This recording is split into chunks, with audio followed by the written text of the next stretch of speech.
ભગવાન સદાશિવ કૈલાસ પર્વતથી નીચે ઉતરી અને વ્રજ મંડળમાં નંદરાયજીને આંગણે પધારે છે. પહેલાં તો તમને મારો એ પ્રશ્ન છે કે તમે નંદરાયજીનો 84 ખંભાવાળો મહેલ જોયો છે?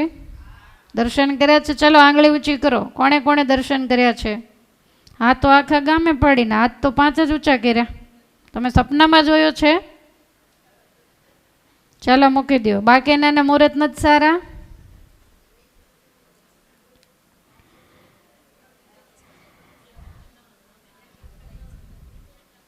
જો અમારા તો કાયમ વળગે જ છે.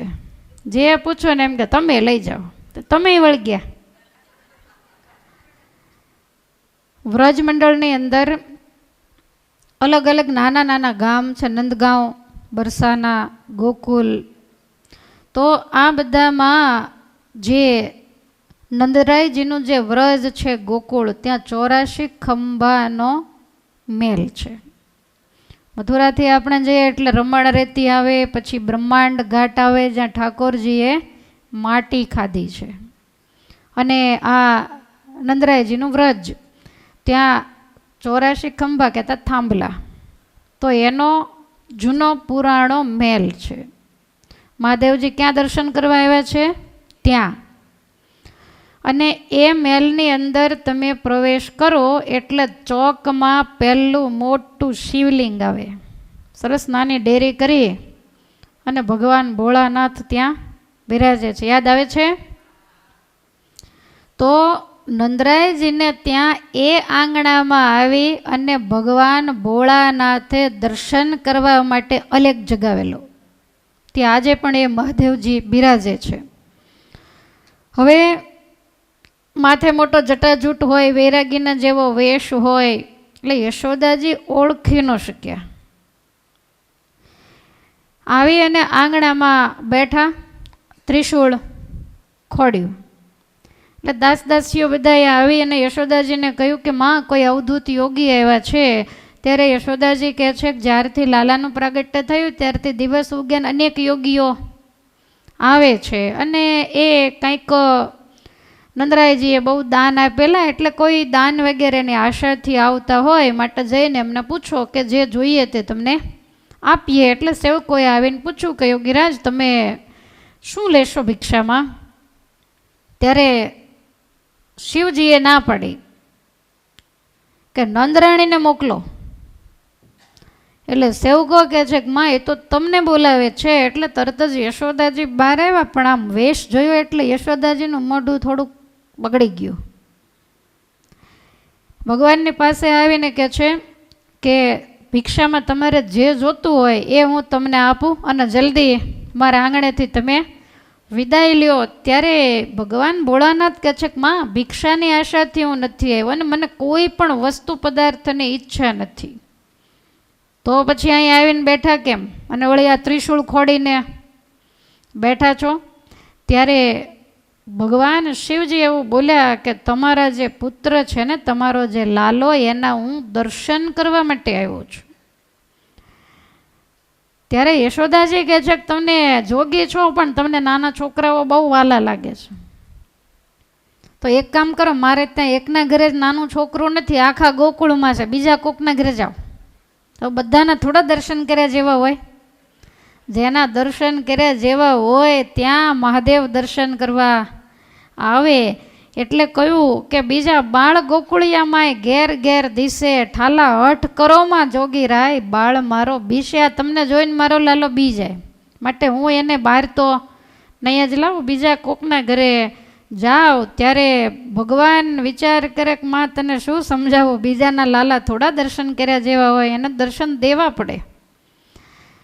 ઘણું બધું હઠ કરી, પણ છતાંય માતાજીને ગળે આ વાત જ્યારે ઉતરી નહીં, એટલે માતાજી કહે છે કે જોગીઓ આમ થઈ હઠીલા જ હોય. એટલે માતાજી તરત અંદર, અને ભગવાન ભોળાનાથે તરત જ આંખો બંધ કરીને ભગવાનના બાળ સ્વરૂપનું ધ્યાન કર્યું. ને ધ્યાન કરતાં ભોળાનાથને એવી મોજ ચડી ગઈ. ત્રિશૂળ ખોડીને એકદમ ઊભા થઈ ગયા, જટાજૂટને બરોબર બાંધીને નંદરાયના આંગણામાં હાથમાં ડાક અને ડમરો લઈને તાંડવ નૃત્ય માંડ્યા. કરવા સમુદ્રના જે જળ એ સ્થિર થઈ ગયા, આકાશની અંદર સૂર્યદેવ સ્થિર થઈ ગયા, શેષ નારાયણ પાતાળની અંદર ધ્રુજવા માંડ્યા, ડોલવા માંડ્યા. અને આ બાજુ પારણિયામાં પઢેલા ભગવાન જોર જોરથી રડવા માંડ્યા. યશોદાજીને એમ થયું કે કાંઈ નહીં, અચાનક રડવા કેમ માંડ્યો? સેવકોને પૂછ્યું. સેવકો કહે છે કે પેલો જે દર્શન કરવા માટે જોગી એવો છે ને, એ નાચતો જાય છે ને કાંઈક વટ ફફડાવતો જાય, એ કાંઈક એવા મંત્ર ભણતો હશે જેથી કરીને આપણો લાલો રડવા માંડ્યો છે. એટલે યશોદાજી બહાર આવીને કહે છે કે તમે રજા લો તો સારું, હજી દર્શનય નથી કરાવ્યા તોય રડવા માંડ્યો, તો બહાર લાવું તેની દશા શું થાય? માટે તમે અહીંયાથી વિદાય લ્યો. ભગવાન કે હું ક્યાં ભોળાનાથ કે હું ક્યાં તમને કાંઈ કહું? લાલાને અંદર રાખો, હું તો અહીંયા મારી રીતે તાંડવ નૃત્ય કરું છું ને હું અહીંયા બેઠો છું. જ્યાં સુધી લાલાના દર્શન નહીં થાય ત્યાં સુધી મારું ત્રિશુળ અહીંયા ને અહીંયા જ રહેશે. યશોદાજીને એમ થયું કે હવે આ તો ભારે હઠીલા, નંદરાયજી ઘરે નથી, હવે શું કરવું? અને આ કાંઈ સાંજ સુધી જોગીને શું કામ હોય? એટલે આમ નામ બેસી અને છેવટે યશોદાજીને એમ થયું કે આ કાંઈ લાલો રડતો બંધ થતો નથી. ભગવાનને માથે હાથ ફેરવે તો ભગવાન નાના નાના પોતાના બે હાથ આમ ફળિયા બાજુ લંબાવે, મને બહાર લઈ જાય. કારણ કે આ ભોળાનાથ બોલાવે છે. વારંવાર એ બાજુ હાથ લાંબા કરે અને છેવટે રોહિણીજીએ કહ્યું.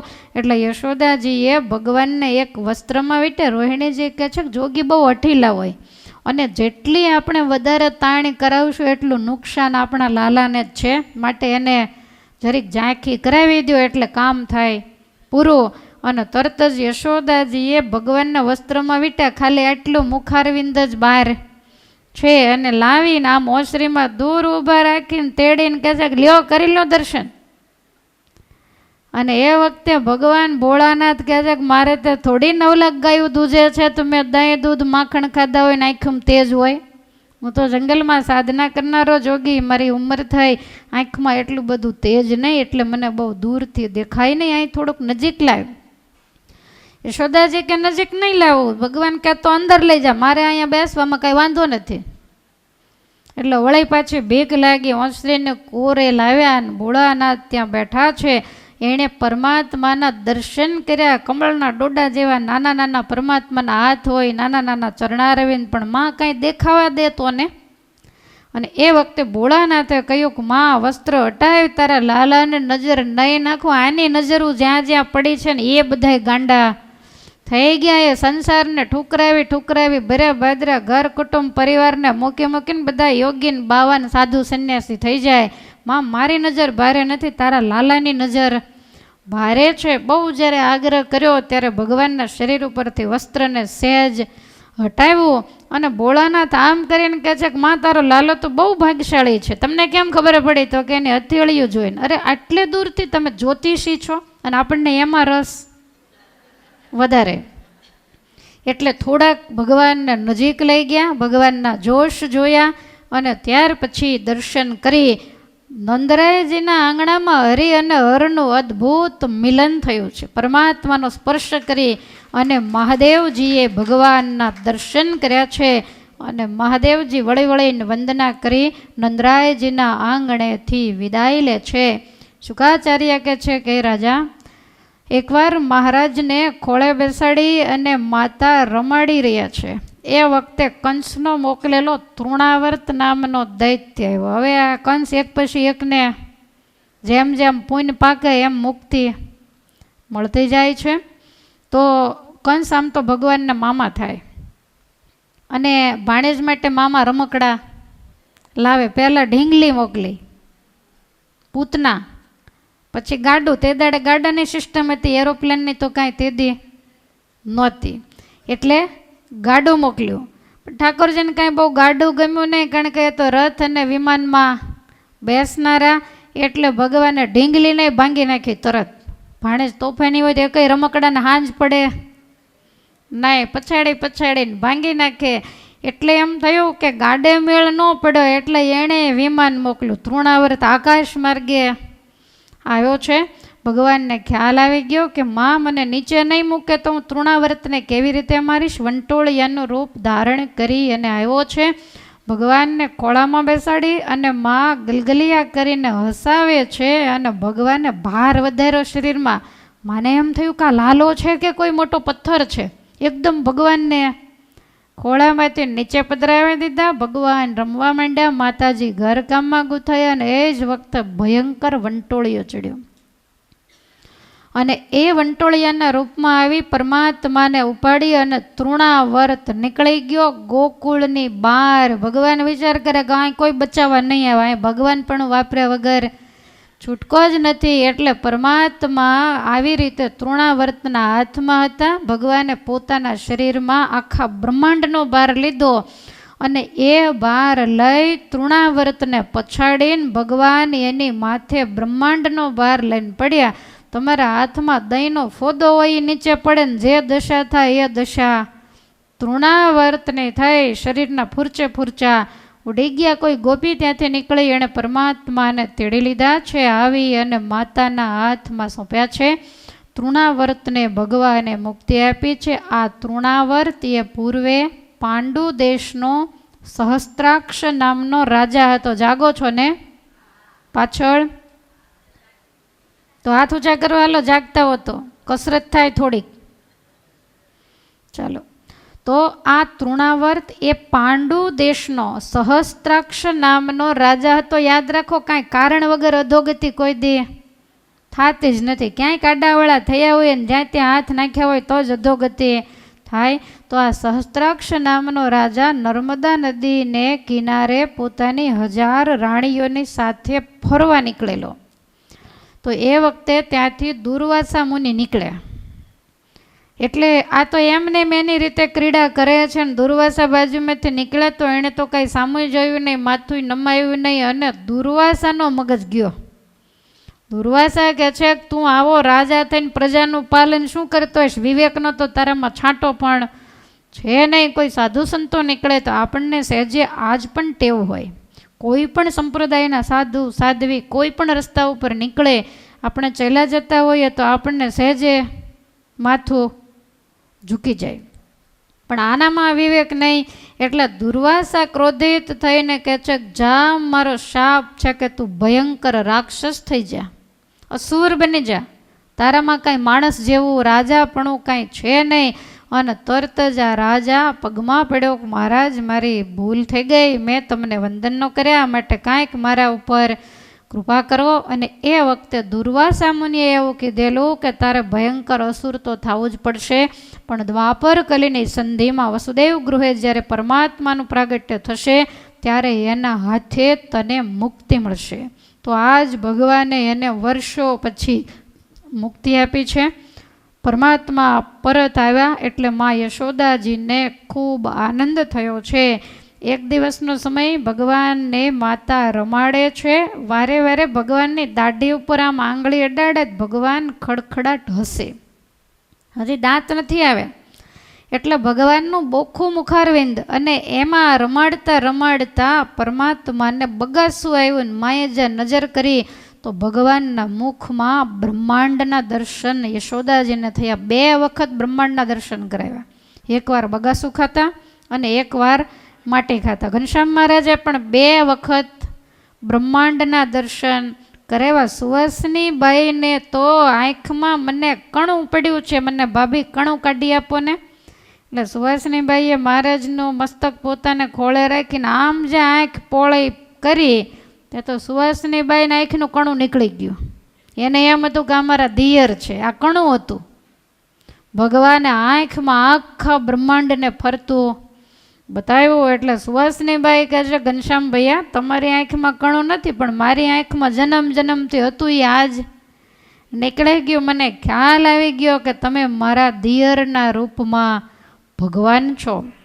ભક્તિ માતાને પણ બતાવેલું. સુવાસની બાઈને મોઢામાંથી દાંત ખેંચતી વખતે પણ બ્રહ્માંડ બતાવેલું. આ પરમાત્માનું પરમેશ્વરપણું છે. કૌશલ્યાજીને પણ ભગવાન રઘુનાથજીએ મુખમાં બ્રહ્માંડના દર્શન કરાવેલા. માતા અતિ આશ્ચર્ય પામ્યા કે હશે કોણ?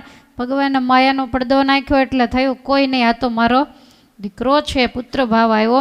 સમય પછી સમય જવા લાગ્યો. વસુદેવજી વિચાર કરે કે મારા 2 દીકરાઓ વ્રજની અંદર મોટા થાય છે તો એના સંસ્કારો બધા વિધિ વિધાન અમારા કુળના નિયમ પ્રમાણે કરવા જોઈએ. એટલે પોતાના કુલ ગુરુ ગર્ગાચાર્યને બોલાવીને કહ્યું છે કે તમે નંદરાયજીના વ્રજમાં જાઓ.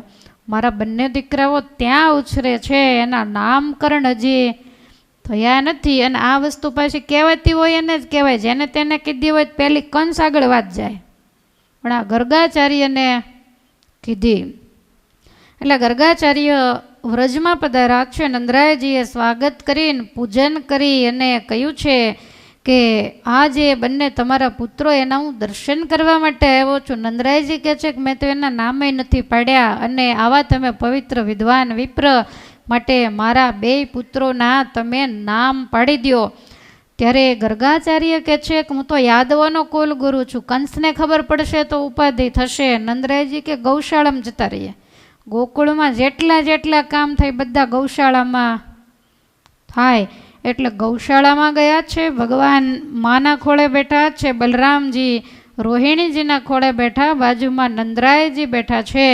અને પહેલાં બલરામજીની સામે ગર્ગાચાર્યજીએ નજર કરી અને કહ્યું છે કે હે નંદરાયજી, અયમ હિ રોહિણી પુત્રો રમયન સુહૃદો ગુણે આખ્યાસ્યતે રામઈતિ આખ્યાસ્યતે રામઈતિ બલાધિક્યત બલમ વિદો બલાધિક્યત બલમ વિદો બલાધિક્યત બલમ વિદો બલાધિક્યત બલમ વિદો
રોહિણી પુત્ર ભલે રૂપમાં પણ ગૌર છે. ભગવાન શ્યામ હતા અને બલરામજી ગૌર હતા. બેની વચ્ચે 1 વર્ષનો ફરક હતો. બલરામજી 1 વર્ષ મોટા હતા.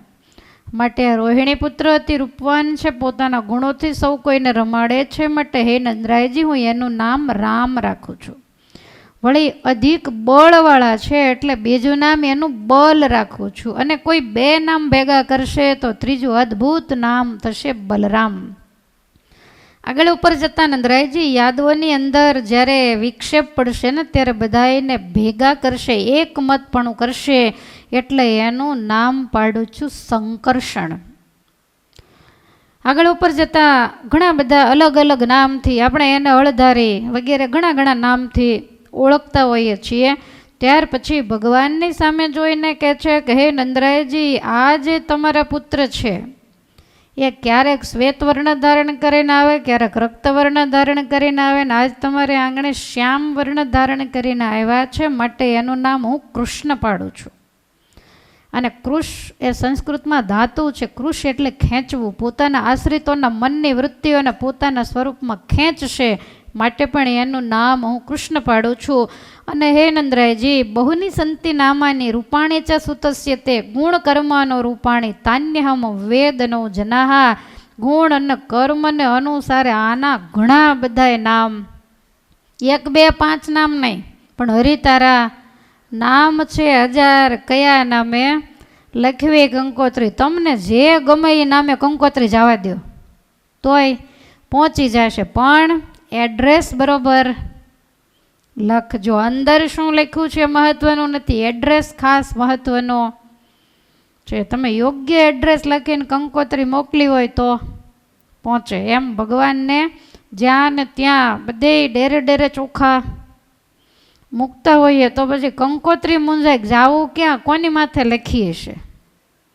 જે આપણા ઉપાશ્રેષ્ઠ દેવ હોય એને નામે હંમેશા કંકોત્રી લખવી, ઉપાસનાની શુદ્ધિ રાખવી. જેને જેની ઉપાસના હોય તો એણે એ પ્રમાણે હંમેશા પરમાત્માનું ભજન કરવું, એ જ સ્વરૂપનું એણે ભજન કરવું. તમને જ્યાં મન માને જે યોગ્ય લાગે તે.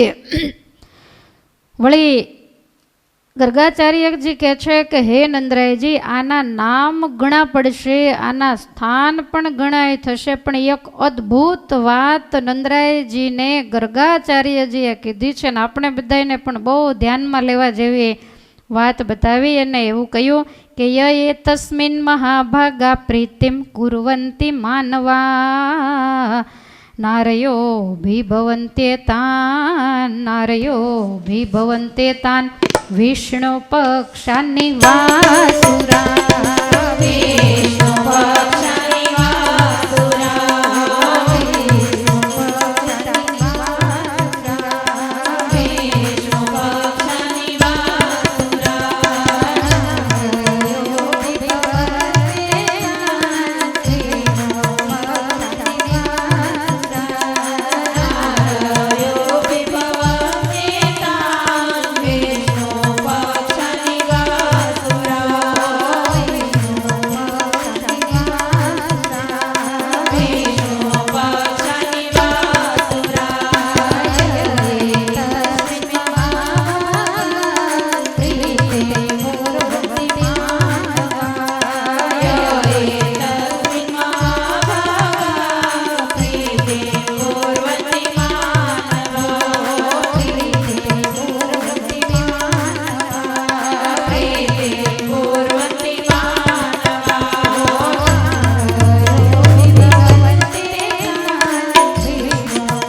એટલો બધો શ્લોક મસ્ત હશે. સમજણ પડે? કઈ સમજાણો ને? ઢોલકા સંભળાણા, શબ્દો કઈ સમજાણા નહીં. ભાગવત શાસ્ત્ર ખૂબ જ અઘરું માનવામાં આવે. સત્સંગી જીવન કરતા ભાગવત 50 ગણા શ્લોક એના અઘરા છે. ભાગવતે વિદ્વાનની પરીક્ષા થાય. હમણાં સંતો ભણતા હોય, કોઈ પહેલાંના સમયમાં બનારસ, પછી મેલકોટા, ત્યાં બધે સંતો વિદ્યા અભ્યાસ કરતા હોય. એ વિદ્યા ભણીને આવે વેદાંતાચાર્ય બનીને, કે જે આચાર્ય બનીને આવે, તો આપણે એવો નિયમ હોય કે વડતાલના સભા મંડપમાં એના ચાતુર્માસ કથા કરવાની, અને ભાગવત જ્યારે એ વાંચે ત્યારે એ વિદ્વાન કે પંડિત થયા છે કે નહીં એની પાકી ખાતરી થાય. કારણ કે ભાગવતના મંત્રો ખૂબ ગહન અને અઘરા. સત્સંગી જીવનના મંત્રો શતાનંદ સ્વામી આપણી બુદ્ધિને ધ્યાનમાં રાખીને લખ્યા, એટલે એમાં શ્લોક બોલાય ને ત્યાં તમને સમજાઈ જાય કે આવું કંઈક કહેવા માગે, પણ આ વસ્તુ ભાગવતમાં ન સમજાય. એટલે જેને ભાગવત આવડ્યું એ પછી વિદ્વાન, એની પાછળ પછી પુરાણીની પદવી લાગી જાય. એટલે વિદ્વાનોની પરીક્ષા થાય. શબ્દો થોડા અટપટા હોય તો ગર્ગાચાર્યજી કહે છે કે યે તસ્મિન મહાભાગા પ્રીતિમ કુર્વંતિ માનવા. હે નંદરાયજી, તમે બહુ ભાગ્યશાળી છો. આ જે તમારા પુત્ર છે એની સાથે પ્રીતિમ કુર્વંતિ માનવા, જે એની સાથે પ્રીતિ કરશે, કહેતા જે એની ભક્તિ કરશે, જે એની શરણે જશે, એના શરણાગત બનશે, તો તમારા પુત્ર એને અંતરશત્રુ અને બાહ્ય શત્રુ થકી મુક્ત કરશે. જે આ તમારા પુત્રને શરણે આવશે એને બહારના શત્રુ નહીં નડે ને એને અંતરશત્રુ પણ નહીં નડે. આપણને બહારના શત્રુ તો એટલા બધા નડતા નથી કે જેટલા આપણને અંદરના શત્રુ. અંદરના શત્રુ કોણ? કામ, ક્રોધ, લોભ, મદ, મોહ, માન, વેર, ઝેર, ઈર્ષા, મારું, તારું, રાગ, દ્વેષ. આ કાંઈ ઓછી ફોજ નથી. કેટલાકના નામ લેવા અને હારા માણા હોય એટલે લેવાય. આના નામ લીધે શું ફાયદો છે? આ તો મેં ખાલી તમને સેમ્પલ બતાવ્યું કે આવા આવા અંતરશત્રુઓ આપણા હૃદયની અંદર પડ્યા છે. તો એ અંતરશત્રુ ક્યારે જાય? તો જીવાત્મા ખરેખરો શુરવીર થઈ વિશ્વાસ રાખીને ભગવાનને શરણે જો જાય તો એ તમામ અંતરશત્રુઓ ઊભી પૂછડીએ ભાગે. આપણે કાંઈ મહેનત કરવી પડે નહીં. પણ ભગવાનના શરણાગત થઈએ અને સાચા ભાવથી થઈએ તો મેં કાલ કીધું એવા નહીં દેખાડવાના જુદા ને ચાવવાના જુદા, એવા સભા મંડપમાં જુદા ને એકલા અમે હોય ત્યારે જુદા ને એકલા હો ત્યારે જુદા, એવું નહીં. આપણા સ્વભાવ, આપણા પ્રકૃતિ કોઈની સાથે ઘસાય નહીં, ટકરાય નહીં, કોઈને દુઃખરૂપ ન બને. અને સત્સંગમાં બધાને આપણા પ્રત્યે અહો ભાવ રહે એવું જ્યારે આપણું જીવન હોય ત્યારે આપણે ખરા સત્સંગી ગણાઈએ, ખરા વૈષ્ણવ આપણે ત્યારે જ ગણાઈએ. એટલે પરમાત્માને શરણે જે જાય એને અંતરશત્રુ કે બાહ્ય શત્રુ પીડતા નથી. કેમ? તો કે શરણે જાય પછી શું કરે? ભજન કરે. અને ભગવાનનું ભજન એવું છે કે બધાય અંતરશત્રુઓ અંદરથી ભાગી જાય. તમે જુઓ તો તમારા ઘરની અંદર મચ્છરનો ઉપદ્રવ બહુ હોય ને, નાનો એવો રૂમ હોય અને ઘણા બધા મચ્છર હોય અને પછી એ રૂમના બારી બારણાને તમે પેક કરી અને પેલું ઓલ આઉટ ચાલુ કરો તો મચ્છર બધા ગભરાય કે નહીં, મૂંઝાય કે નહીં? એ બધા માંડે ગુંગળાવા. એમ તમે ભગવાનના શરણે થયા એટલે તમે રૂમ તો બંધ કરી જ દીધો. ખ્યાલ આવ્યો? શરણાગત થયા એટલે કેદ પૂરાઈ ગયા. પણ તમે પછી ઓલ આઉટ ચાલુ ન કરો તો મચ્છરિયા વધારે કરડે ત્યાં ને ત્યાં. સમજાય છે? બેસે છે મગજમાં? છે મગજ? તમને પૂછું છું, છે? એટલે ઓલી લાડુડી નહીં હો, એને મગજ કહેવાય. આપણે મગજ બોલતા હોઈએ પણ હકીકતમાં એને મગજની લાડુડી. પણ આપણે પાછી બધું મગજ હાલ્યું જાય. તો તમે દરવાજો બંધ કરીને બેઠા ભગવાનના શરણાગત થયા એટલે, પણ તમે ભજન ભક્તિ ન કરો તો ઓલ આઉટ ચાલુ કે થયું કહેવાય? તમે સાધના કરો તો જ મચ્છર મૂંઝાય, તો જ આ કામ ક્રોધાદિક મૂંઝાય ને પછી દરવાજો ખોલો ને બધા ભાગે. પણ તમે રૂમમાં પેક થઈને બેઠા છો ને બેઠા પછી ખજવાળા કરો. કારણ કે તમે જે ચાલુ કરવાનું એ ચાલુ, તમે સાધના ચાલુ નથી કરી. એટલે એમાં સાધનાની ભજન ભક્તિની બહુ જરૂર પડે.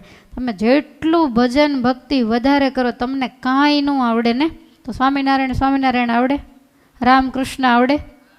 ખાલી જે તમારા ઈષ્ટદેવ છે એના નામનું સતત હાલતા ચાલતા ખાતા પીતા હરતા ફરતા ઉઠતા બેસતા સતત સ્મરણ કરો. સ્વામિનારાયણ. તો પહેલાં અંદર એની મેળે મૂંઝાવા માંડે અને અંતરશત્રુઓ ટૂંક સમયમાં આપણા મનમાંથી અંતરમાંથી નીકળી જાય. કામ ક્રોધ લોભ બધું જ ભાગી જાય ને હૃદય ચોખ્ખું થાય પછી કાંઈક અંદર ભગવાનની મૂર્તિ દેખાય. બાકી તો બહાર મૂર્તિ સામે ઊભા આપણે કકળાટ કરતા હોઈએ છીએ તો અંદર ક્યાંથી દેખાય? કયો જોઈ? માટે હવે ચાલુ કરશો ને મચ્છરિયું? હા, એટલે અમારા ગામડામાં મચ્છરિયું કે એવું બધું અંગ્રેજી બહુ કાંઈ વડીલોને આવડે નહીં. એટલે તમારે ચાલુ કરી દેવાનું ભજન ભક્તિ, જપ તપ વ્રત પ્રદક્ષિણા માળા શાસ્ત્રનું અધ્યયન ધ્યાન માનસી પૂજા. આપણને ઠાકોરજીએ કેટલા બધા રસ્તા બતાવ્યા. એકમાં થાકી જાઓ તો બીજું માળા લઈને બેઠા 50 માળા ફેરવીને થાકી ગયા તો વચનામૃત લઈને બેસો. એમાં તમને એમ થયું બહુ અઘરું આવ્યું બાળચરિત્ર લઈને બેસો, ભક્તો ચિંતામણી લઈને બેસો. એમાં થાકી ગયા તો નજીકમાં દેવ મંદિર હોય તો ત્યાં જાઓ, અને દેવ મંદિર દૂર હોય સવારે જઈ આવ્યા હો તો ખુરશી ઉપર ઠાકોરજીને પધરાવીને પરિક્રમા માંડો કરવા. કીર્તનાવલી લઈને કીર્તન બોલો. ખ્યાલ આવે છે? વાંચવામાં કંટાળો આવે તો બીજા કેટલા રસ્તા આપણને બતાવ્યા. સરસ મહારાજની મૂર્તિને યાદ કરી અને કીર્તન બોલવા માંડો એટલે સહેજે સહેજે ભગવાનની મૂર્તિમાં વૃત્તિ રે. એકમાં થાકો તો બીજું, બીજામાં થાકો તો ત્રીજું. આખી જિંદગીનું મેનુ ઠાકોરજી આપણને આપી દીધું છે. એટલે આ જો તમે બળ વધારે રાખશો તો તમારે હૃદય સાફ નહીં કરવું પડે, એની મેળે સાફ થઈ જશે અને ભગવાનનો અહેસાસ થશે. એટલે બહુ અદ્ભુત વસ્તુ નંદરાયજીને ગર્ગાચાર્યજીએ બતાવી. તમારા પુત્રની સાથે પ્રીતિ કરશે એને અંતર શત્રુ કે બાહ્ય શત્રુ ક્યારેય પણ પીડા નહીં આપે. અને નંદરાયજી બહુ પ્રસન્ન થયા છે, પરમાત્માના અનેક ગુણો બતાવ્યા છે અને ગર્ગાચાર્યજીને ભોજન કરવા માટે રોક્યા છે. ભાગવતમાં નથી લખ્યું પણ સંતો આવી વાતો કરતા હોય છે કે ગર્ગાચાર્યજીએ બ્રાહ્મણ હોય જાતે રસોઈ બનાવી અને ઠાકોરજીની માનસી પૂજા કરવા માટે નેત્ર બંધ કરીને ભગવાનને પ્રાર્થના કરી કે હે પરમેશ્વર ભોજન કરવા માટે પધારો. ભગવાન તો રમતા હશે તો બાખડિયા બેર ચાલી અને થાળીએ ઠાકોરજી પહોંચી ગયા અને બે હાથે ચાલુ કર્યું. જ્યાં ગર્ગાચાર્યજી આંખ ખોલી ત્યાં તો ગર્ગાચાર્ય તો એકદમ ભાગ્યા કે હો યશોદાજી આ તે ધ્યાન ન રાખ્યું, હવે અમારે કેમ જમવું, અમે બ્રાહ્મણ અને તારા લાલાએ તો બધું હેઠું. ભગવાનને એકલા એકલા હસવું આવ્યું. હમણાં ભવિષ્ય ભાગતા ત્યારે એમ કહેતા હતા કે આ તારો લાલો ભગવાન છે. યશોદાજી તો એકદમ લાલાને ધમકાવીને લઈ ગયા, હાથ વગેરે ધોવડાવીને ઠાકોરજીને પારણિયામાં પોડાડી અને ઓરડાનો દરવાજો બંધ કર્યો. ગર્ગાચાર્યજીને કીધું કે હવે છોકરું મારો ખ્યાલ ન રહ્યો, ભૂલ થઈ ગઈ, માટે હવે તમે પાછા સોળે થઈ અને બીજી રસોઈ બનાવો. એટલે વળી એણે બીજી રસોઈ બનાવી અને કીધું કે હવે તારે લાલાને પકડી રાખજે. યશોદાજી કે ઘરમાં જ પૂર્યો એટલે હવે કાંઈ ઉપાધિ છે નહીં. વળી પાછા આંખો બંધ કરીને ભગવાનને કહે છે કે હે પરમેશ્વર જમવા પધારો. એટલે ઠાકોરજીને કાંઈ આવરણ આવે નહીં, એનું ભજન કરે એને આવરણ ન આવે દિવાલના દેશના, તો ઠાકોરજીને ક્યાંથી આવરણ આવે. એટલે ઠાકોરજી તો દિવાલ સોસરા આવીને માંડ્યા થાળ આરોગવાન. જ્યાં આંખ ખોલી ગર્ગાચાર્ય તો ઊભા થઈ ગયા. યાદ રાખો ભગવાન હજી બોલતા નથી શીખ્યા. યશોદાજી આવી અને ભગવાનને પછી તો ક્રોધ ચડ્યો જ હોય. ભગવાનને પકડીને કહે છે કે વારે વારે આ બંધ દરવાજામાંથી આવ્યો, બોલવા નહોતા શીખ્યા તોય બોલાવ્યો એટલે આવ્યો છું, એમને એમ નથી આવ્યો. બે હાથ જોડીને ક્યારના કાકલોદી કરે છે ને કોઈ આપણને બોલાવે તો સજ્જન પુરુષનું લક્ષણ છે કે એને જવાબ દેવો જોઈએ, જે બતાવે એ કામ કરવું જોઈએ. પહેલી વખતે હું ન બોલ્યો, બીજી વખતે મને બોલાવ્યો એટલે હું આવ્યો છું. ગર્ગાચાર્ય કે હું એને થોડો બોલાવું છું, હું તો મારા ઠાકોરજીને બોલાવું છું. ભગવાનને એમ થયો કે નહીં સમજાય, ભગવાન ઓળખવાની એ કામ બહુ કઠણ છે.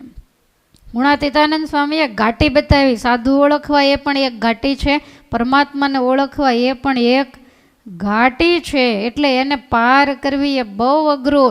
નહીતર તમે વિચાર કરો ને રાવણ ને કંસ ને દુર્યોધન ને આ બધા ન ઓળખી જાય.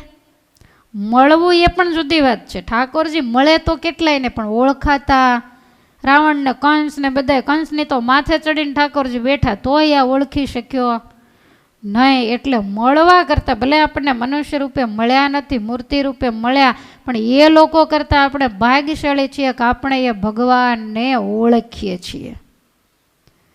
બહુ કઠણ કામ. ગર્ગાચાર્યજીએ વળી પાછા ઠાકોરજીને અંદર પધરાવી અને ત્રીજી વખત રસોઈ કરીને જ્યારે બોલાવ્યા ને ત્યારે ઠાકોરજી ચતુર્ભુજ સ્વરૂપ ધારણ કરી અને ગયા. ત્યારે ગર્ગાચાર્યજીને મગજમાં બેઠું. ગર્ગાચાર્યજી ભોજન કરી દક્ષિણા વગેરે લઈ અને વિદાય થયા જ છે. પરમાત્મા હવે ધીમે ધીમે મોટા થાય છે.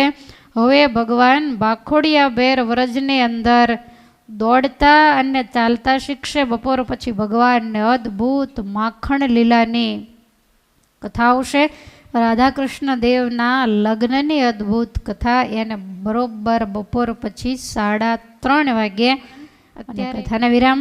બોલો સ્વામિનારાયણ ભગવાનની, હરે કૃષ્ણ મહારાજની જય, દ્વારિકાધીશ કી જય.